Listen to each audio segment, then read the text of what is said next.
Hello, my name is Sheila and I would like to welcome you to my podcast All About You. I love to listen to podcasts and especially conversations with famous people. However, I think everyone has a story to tell. Maybe a place you have visited, a hobby you enjoy, or anything that you feel would be of interest. I want to have conversations with lots of different people and hear their stories. So if you have a story to tell, please contact me on my email allaboutyoupodcast@yahoo.com.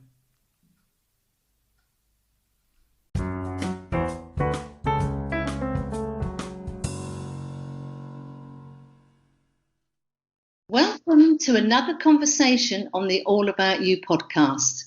You may remember Ian Walker from Borders Journeys, who talked about his love of Scotland ancestry and the wonderful concept of cake o'clock. Well, I'm delighted to say Ian is back with me today, and we are talking about Portugal and his love of Lisbon. I have never been to Portugal, so I'm really looking forward to our conversation. So Ian, welcome back to the All About You podcast. Thank you, Sheila. So Ian, tell me about Lisbon and Portugal. So where did your love affair start and how? I don't know, there's always been something in me that loved Portugal and Lisbon. Long before I ever visited, I knew I would fall in love with the place when I eventually visited. And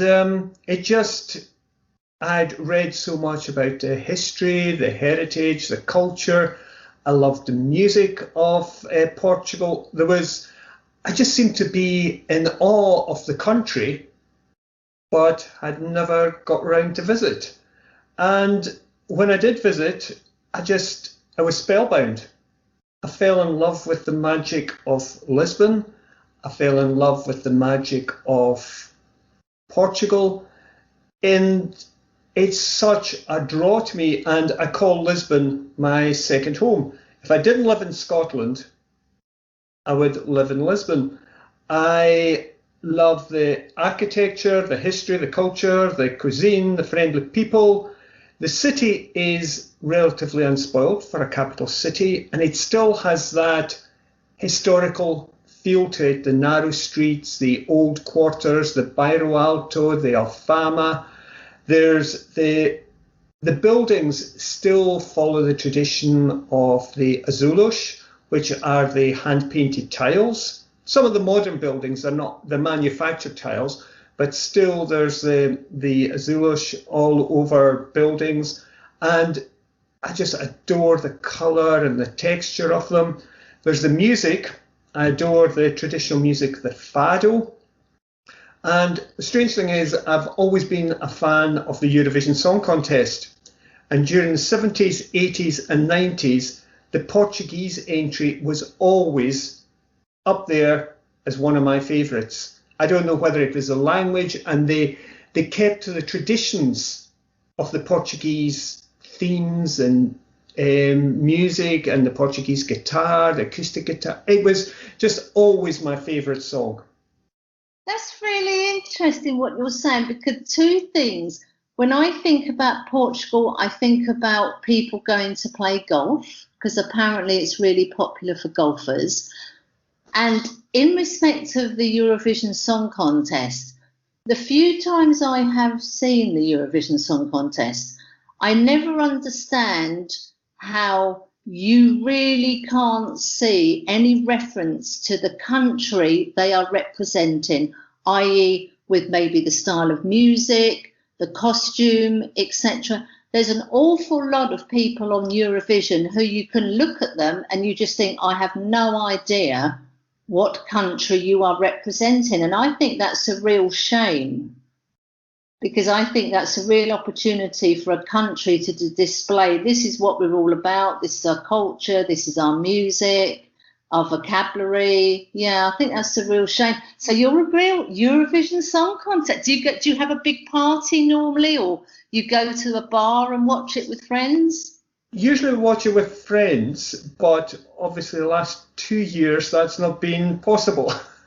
So there's a whole group in Scotland. We do Zooms, we do Skypes, we have interactive evening. There's actually one that's called Eurovision Again, and it's shown all over Europe, and there's thousands watch it throughout the year. And it's old contests from the 70s, 80s, 90s. So yeah, there's a bit of a cult following. That sounds great fun, though. I mean, Eurovision, I mean, some of it is dire and some of it is brilliant and some of it is great fun. So, yeah, I think I'll have to check that out. Yeah. Okay. So, Ian, if we didn't have the current pandemic, how often would you visit Portugal a year? On average, I'll visit 3 or 4 times every year. I base myself in Lisbon, and then maybe day trips or a couple of days out with the city.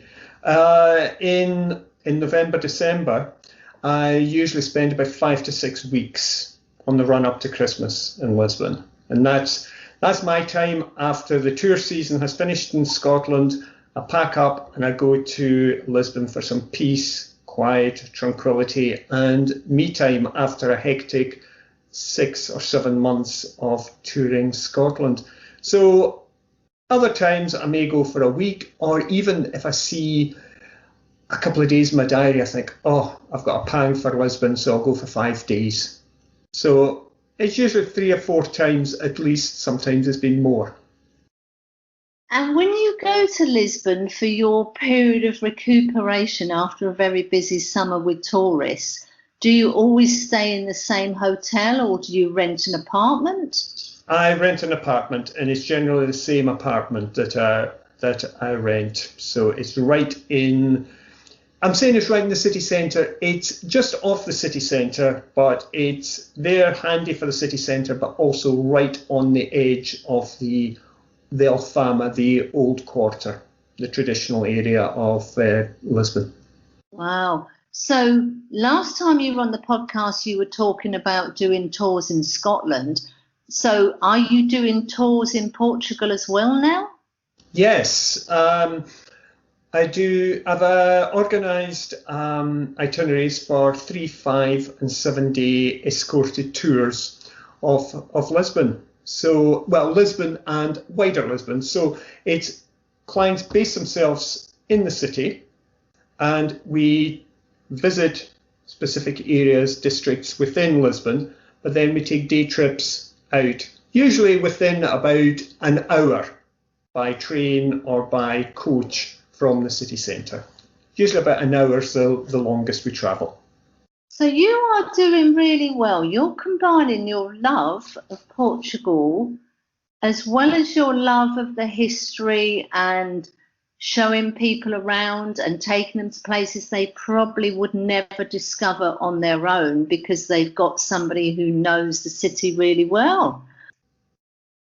It's a perfect, almost working holiday. But when you enjoy what you're doing, you don't feel it's work.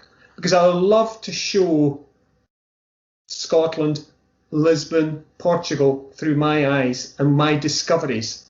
So yeah, you can look at the guidebooks and see all the major tourist attractions to visit, but I know so much that's off the beaten track, that's hidden up alleyways. I know the restaurants, the bars that are away from the hustle and bustle, where you get that full, authentic feel of Portuguese cuisine, the hospitality, the friendliness, and having that authenticity of being 10, 15 minutes from the hustle and bustle of the city centre. I just have visions of you on a really cold, snowy February day in Edinburgh. You are sitting in your cosy apartment planning that year's tours in Portugal. You've got your guidebooks out, you've probably got your music on, your Portuguese music on, and you are in the sunshine as you're doing the planning. Oh, absolutely. But when I bought this apartment, friends teased me because at the top of the street, within about 3 minutes of my front door, there's a Portuguese cafe.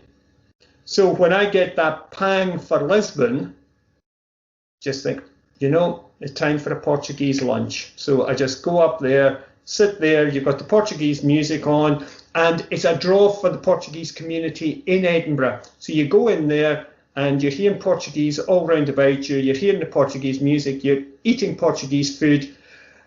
So if you shut your eyes for a couple of minutes, you're back in Lisbon. So what would be a typical Portuguese meal? Typical Portuguese meal is seafood. So absolutely fabulous fresh seafood. But one of the staples of the Portuguese is bacalhau, salt cod. 101 ways to eat salt cod, and probably I'm well on the way tasted the 101 ways to eat salt cod. Wow. It's delicious, and when you go into the supermarket and you see the salt cod, and it's massive, and they use a saw to cut it up because it's been salted, brought to Portugal, soaked in water to get the salt out of it, and then it's rejuvenated and makes the most delicious stews and casseroles, and just cooked simply with butter and lemon and garlic. It's absolutely sublime. Yeah, we have a lot of bacalhau here. I mean, if you go to restaurant bacalhau croquetas, or you can have it with the simple tomato sauce. Yeah. Oh, yeah, I'm definitely with you on that one. Yeah. And of course, the Portuguese were one of the first to import spices from the East, from their conquistadors, from their discoverers. So as early as the 15th century, spices were coming in to Portugal. So there's that influence through the food also. And of course, any meal, any afternoon tea, coffee, wouldn't it be the same without a Pastel de Nata? And what's that? The egg custard tart. Oh my goodness, yes. I heard about these. They are absolutely delicious. And the wonderful thing is, I can get them at the end of the street now. So I don't have to pine to go to Lisbon to have a pastel. So what are they called again? Pastel de Nata. The Pastel de Nata is if you get them anywhere out with Pastéis de Belém.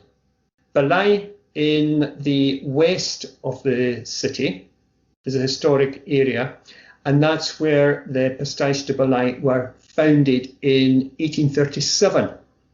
And only that one shop can call them Pastéis de Belém. Anywhere else, they're nata. And the egg custard tart, it's a flaky pastry, and it's beautifully set egg custard with just a whisper of cinnamon. Have it with your coffee or your refreshments with just a dusting of icing sugar and a little more cinnamon on top. And it's just fabulous. They sound delicious. I've never had one, but I did come across somebody on YouTube talking about food, and this is one of the things they were talking about. So you would highly recommend these, and these would come under your cake o'clock, would they? Oh, absolutely, absolutely. And what's even better is in a lot of the pastry shops, the cafes, again in Belém, you get them warm straight from the oven. And, oh, heavenly. And you can't have one. It would be rude to have one pastel. You have duas pastéis. Well, you have to have more than one just to check, quality control, make sure they're all coming out okay. Absolutely.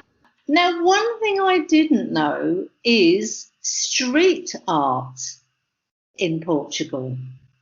Yes. What's this thing about the street art? I would not have associated that with Portugal at all. Street art is incredibly popular in Lisbon. There's whole areas devoted to street art. And you just walk around a corner and suddenly there's this amazing mural on the wall. And I'd always loved street art. And it was about 3 or 4 years ago, I booked on to a street art tour. And when I turned up, the tour guide was standing there, and I said, how many other people are coming along? And he goes, only you booked today. And I went, oh, so is the tour going ahead? And he says, oh, of course the tour's going ahead. So he says, but the good thing is you're fit and healthy looking, so we can see a lot more. So he had a good stride in him also, so we saw so much. And the tour guide, Igor, taught me so much about street art and how passionate he was about street art that he's now gone on to become a really good friend. So via Instagram, when I'm posting my street art from Edinburgh and Glasgow, I'm copying him in, and when he's finding new street art in Lisbon, he's copying me in. So we're able to swap back and forward. So I'm saving all the street art he's sending me from Lisbon for me to see when I go there. So it was through that love and passion for street art that developed in Lisbon that I've went on to develop a street art tour in Edinburgh and also one in Glasgow.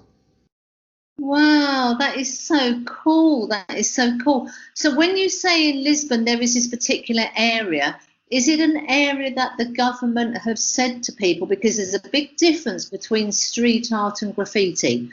Yes. And my understanding is street art, there is normally a designated area. So, you know, it's protected and it's the artists are controlled and they're given the space to legally do this. Well, there's areas all over the city that are legal areas. There's some art appears illegally, but, you know, it always just seems to be in the right place. And the city of Lisbon has encouraged a lot of areas to create art.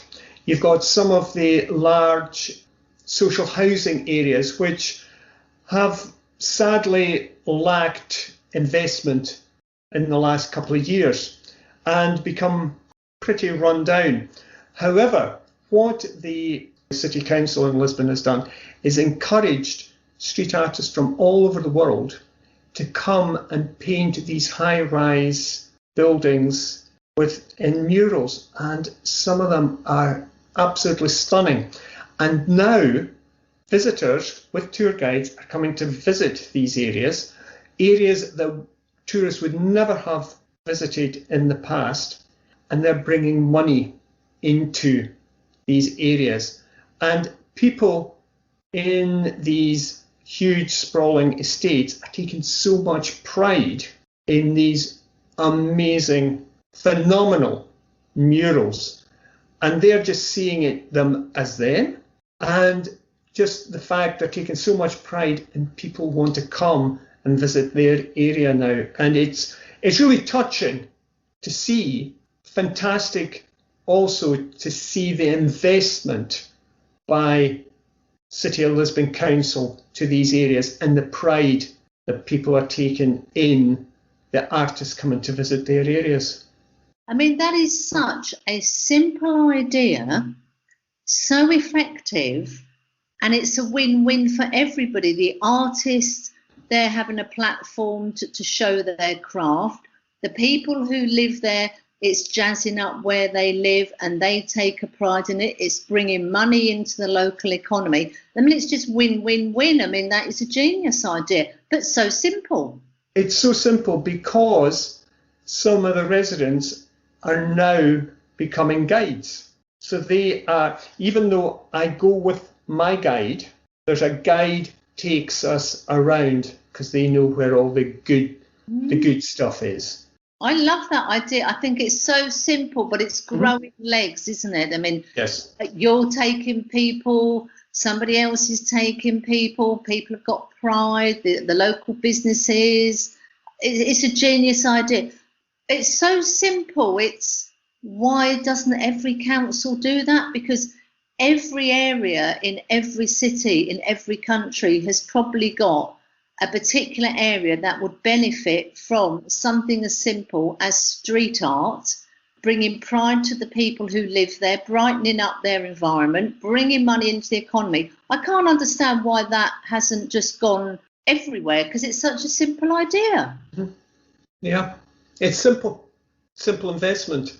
Wow. I mean, it's often the simplest ideas that just blow your mind, isn't it? That's just it. And I would never have thought in a million years we would be talking about street art in Portugal and the effect it's had on the local residents, the local economy, and a platform for world artists to show their craft. I think that's brilliant. Okay, so Ian, if I was coming to you for a tour, where would be the number one place you would take me? Where would I take you? I would want to show you the historic quarters of the city. Now, one of my favourite places to visit is Mosteiro de São Vicente de Fora. That's the monastery of St. Vincent outside the city. It's a monastery, it's a church, it's the pantheon also for the royal family or the ex-royal family of Portugal, the Braganzas. They're all buried there. And it's just an oasis of peace, quiet and tranquility in a bustling city. And although it gets a lot of visitors, there's always something really peaceful about walking the cloisters of the area. There's the Alfama district, which is just on the edge of where Mosteiro de São Vicente de Fora, and it's the old historic area, working class area, small streets, very narrow streets. You've got small restaurants, cafes, small independent shops there, but it gives you that feel of authentic Lisbon. And it's just wonderful on a sunny day just to wander these cobbled streets, and it's just a maze, an absolute maze in there. Another thing you must do when you're in Lisbon is the Tram 28. The Tram 28 circles the city and it takes you past all the fabulous historic buildings, visitor attractions in Lisbon. And the Tram 28 is one of the old original type of trams. They predate the First World War and they trundle through the very, very narrow streets of the Alfama up through the Bairro Alto. And it's wonderful just to sit on the Tram 28 and just watch Lisbon go by. And for anyone who's never been to the city, it's the one thing I say to them they must do, because it gives them their bearings. It gives them an idea. It gives them a feel for the city. And it's just a wonderful, wonderful experience. Lisbon is a city that's built on 7 hills. So it's like Rome. And you're up and down. So you have to have a good level of fitness to walk around Lisbon. And they've got miraduras, which are viewpoints. And these are dotted all over the city.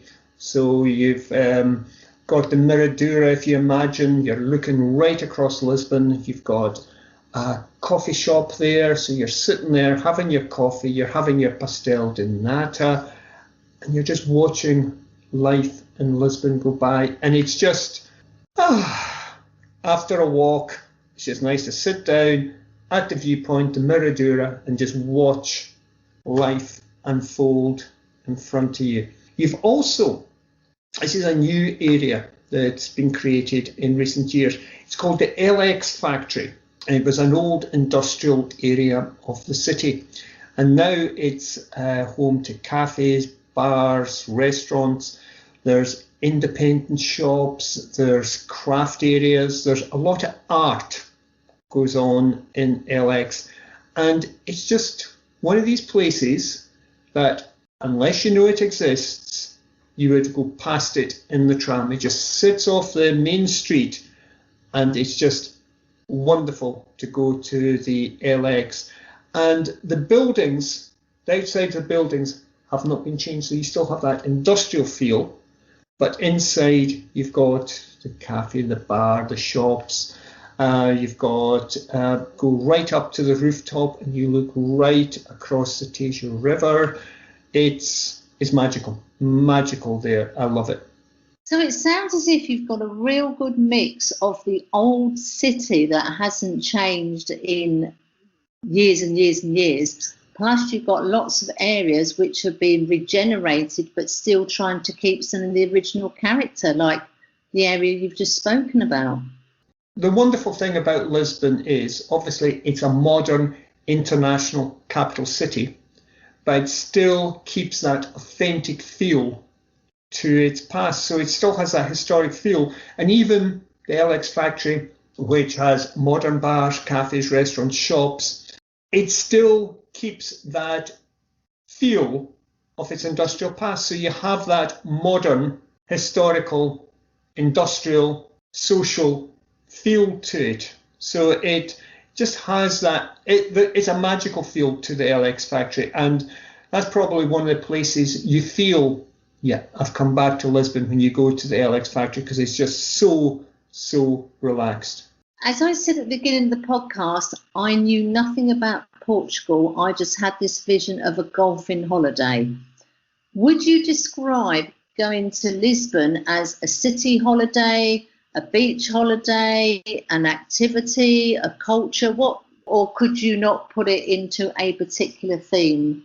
To me, it's a city break. It's a cultural holiday.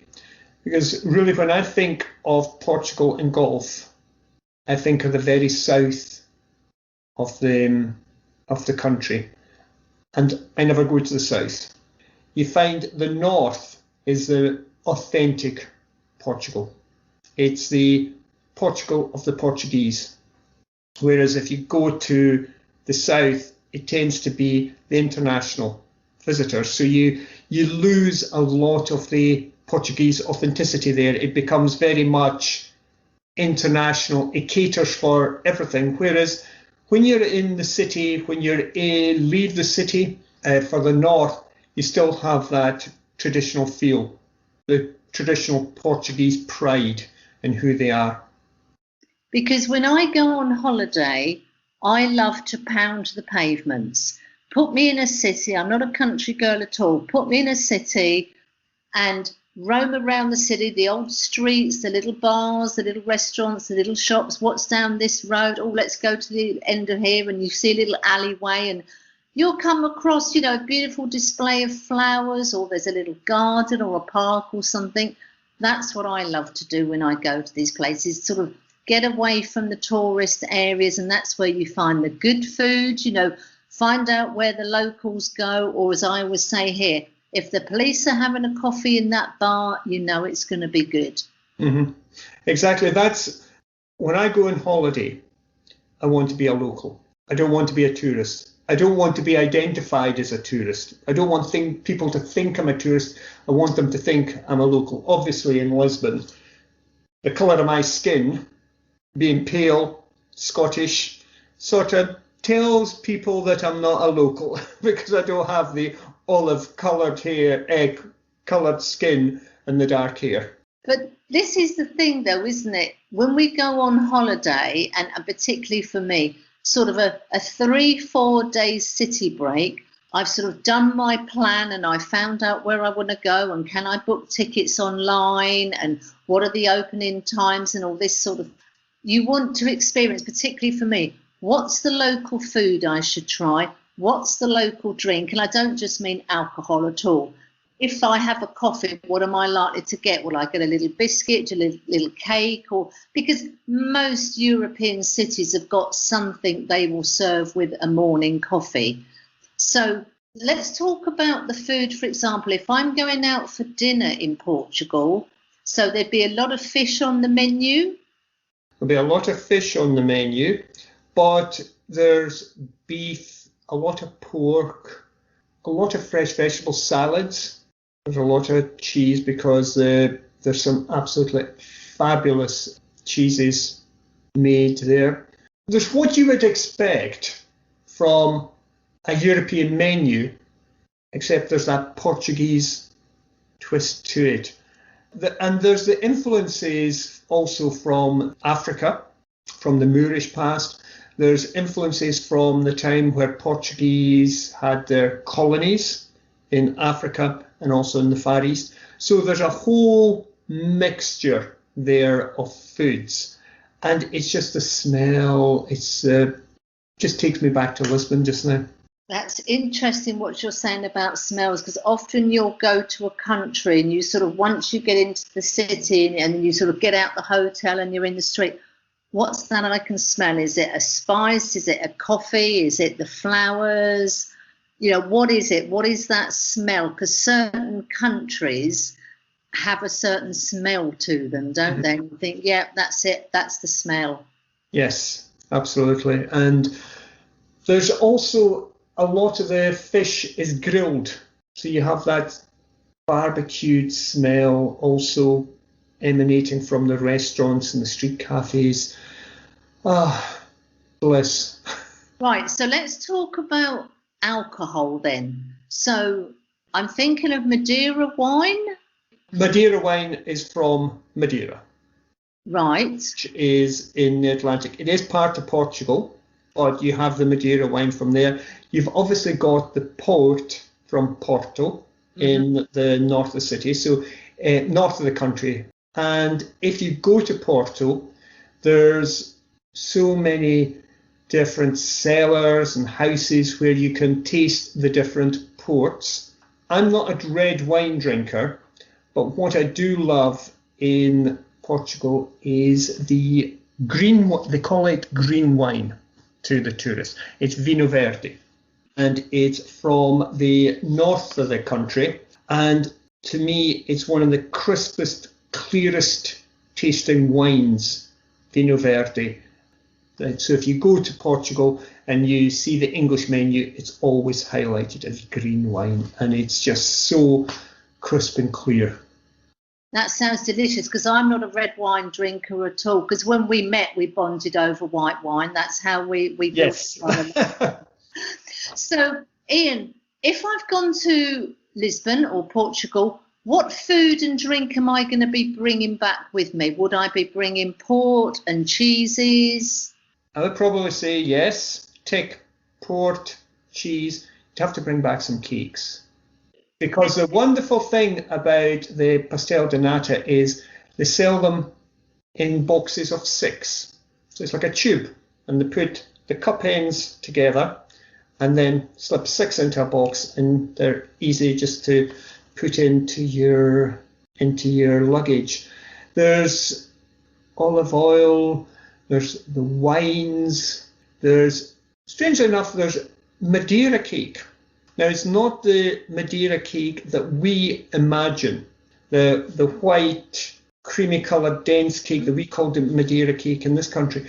The Madeira cake that you get from Madeira is almost like a really thin ginger cake, quite a dense cake with fruit in it. And it is absolutely amazing. I love the Madeira cake there. So yeah, cheeses, wine, pastel, Madeira cake, just so many local crafts to bring back also, because again, my house is festooned with azulejos, the tiles. I have a weakness for coloured tiles, and they just hang over the house. Just as a wee reminder of my past, because I love the Mediterranean colours, the reds, the oranges, the yellows, the ochres, just something bright colours. So when it's snowing and you're knee deep in snow in Edinburgh, you've got your lovely coloured tiles, and while you're doing your research, and take you back to your previous trip to Lisbon while you're planning your new one.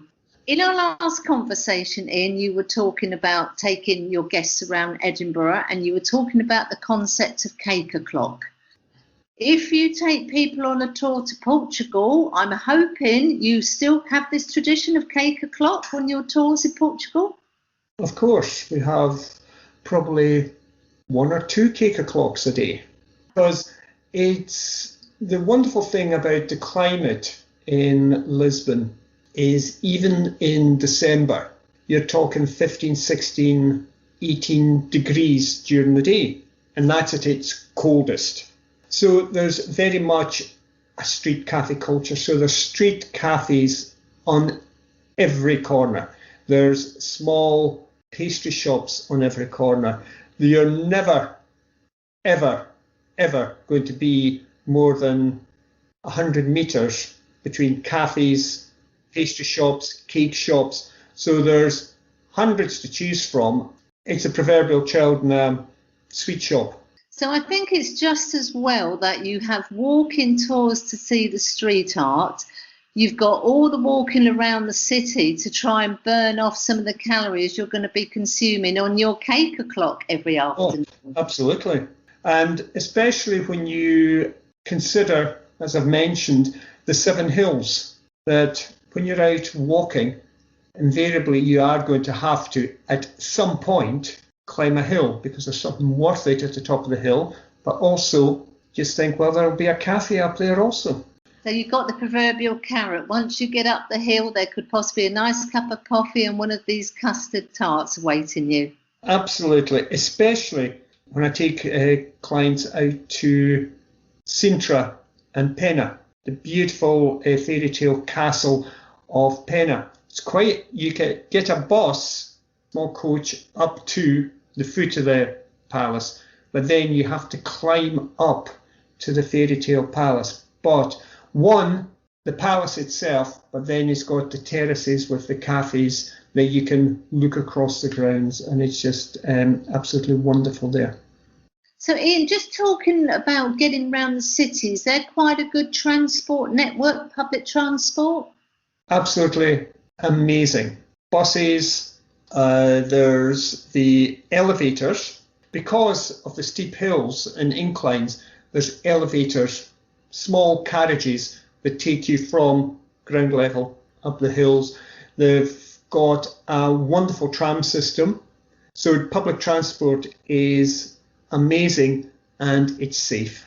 Considering I knew nothing about Portugal and nothing about Lisbon, it's been absolutely fascinating. I did not know about all the history and the mountains and just the food culture and the street art. Anything else, Ian, that you want to add before we finish our conversation? One of the huge draws to me for Lisbon and Portugal was I was fascinated, and I've been fascinated for many, many years, on the Braganza royal dynasty and the fact that the legacy that it's left in Portuguese history and heritage and the culture. And the Braganzas reigned in Portugal from 1640 to the end of the monarchy in 1910.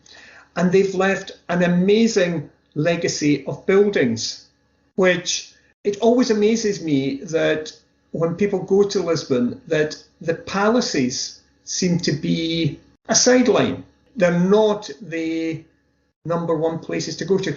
If you imagine when visitors go to London, they always flock to Buckingham Palace, they always flock to Kensington Palace, St James's Palace. Whereas the palaces in Lisbon and Greater Lisbon, apart from the Penna Palace, which is the fairy tale palace up in the hills, they're almost forgotten. So as part of my tours, I take them to see the Ajuda Palace, Mafra, Penna, Sintra and Queluz, because they're just amazing, amazing places to go.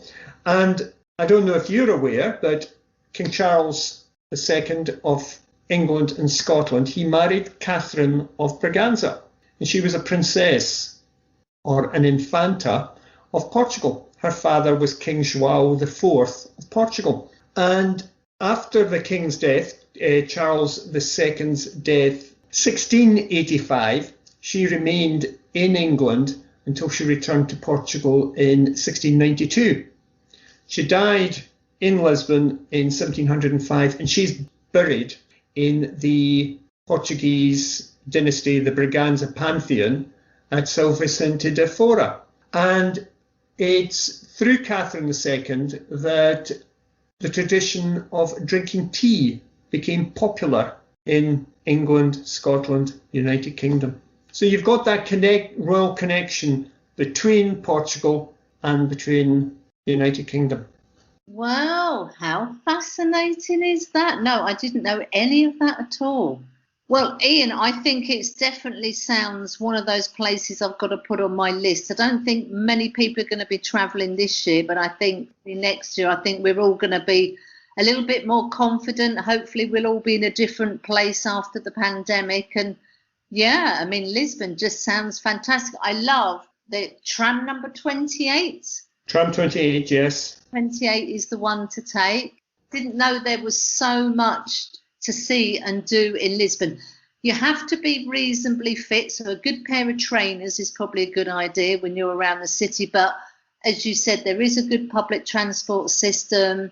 You've got the carriages to take you up if you want to get up to the top part. Yeah, so fantastic. And also there's the Lisbon card that is used for public transport and gives you access to a lot of visitor attractions also. So you've got your whole public transport and visitor attractions all in one card. So yeah, that makes everything easy. Buy that as soon as you arrive and then you're set for your trip. Yeah, absolutely. And again, it gives you discount in some shops, some restaurants, some bars, some cafes. Brilliant. So Ian, again, I'll put all the links to Borders Journeys so that people can get in touch with you if they want more information. And once again, Ian, thank you very much for educating us on Lisbon this time. Thank you. Thank you very much, Sheila. It's been a pleasure. Oh, thanks, Ian. Bye-bye. Bye-bye.